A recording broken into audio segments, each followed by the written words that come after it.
Hello friends, welcome to Sangeetha's Food Gallery in Tamil.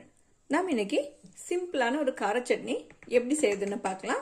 இது செய்யறதுக்காக ஒரு pan சூடு பண்ண வச்சிருக்கேன். இதுல 2 டீஸ்பூன் ஆயில் சேர்த்துக்கலாம். இந்த எண்ணெய் சூடாயிடுச்சு. இதுல ஒரு பெரிய வெங்காயத்தை கட் பண்ணி வச்சிருக்கேன். இத சேர்த்துக்கலாம். இத வணக்கிக்கலாம். நீங்க பெரிய வெங்காயத்துக்கு பதிலா சின்ன வெங்காயம் கூட சேர்த்துக்கலாம்.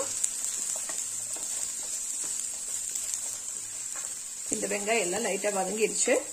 இதுல 3 காஞ்ச மிளகாய் சேர்த்துக்கிறேன்.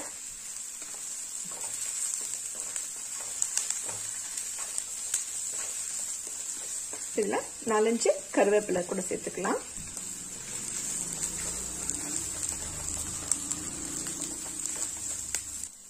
இந்த வெங்காயம் எல்லாம் வதங்கிடுச்சு. அவ்வளவுதான், அடுப்பு ஆஃப் பண்ணிக்கலாம். இதுல ஒரு சின்ன பீஸ் புளி சேர்த்துக்கலாம்.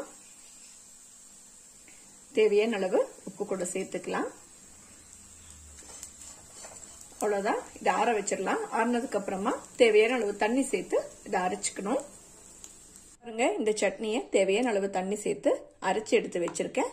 இப்ப இதை தாளிச்சிடலாம். ஒரு பேன் சூடு பண்ண வச்சிருக்கேன். இதுல ஒரு டேபிள் ஸ்பூன் ஆயில் சேர்த்துக்கலாம். இந்த ஆயில் சூடாயிடுச்சு. இதுல 1/2 டீஸ்பூன் கடுகு சேர்த்துக்கலாம்.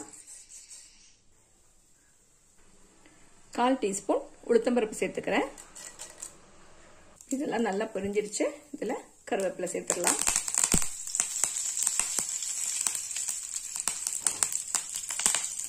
அவ்வளவுதான், ரெடி ஆயிடுச்சு. அடுப்பு ஆஃப் பண்ணிக்கலாம். இதை நம்ம ரெடி பண்ணி வச்சிருக்கிற சட்னியில சேர்த்துக்கலாம்.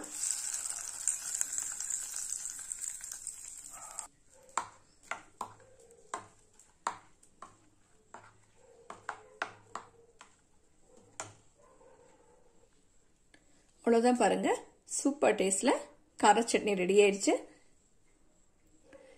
இது இட்லி தோசை கூட எல்லாம் சாப்பிட ரொம்ப சூப்பரான ஒரு காம்பினேஷன். நீங்களும் இந்த ரெசிபியை ட்ரை பண்ணி பாருங்க. உங்களுக்கு பிடிச்சிருந்தா லைக் பண்ணுங்க, ஷேர் பண்ணுங்க, கமெண்ட் பண்ணுங்க.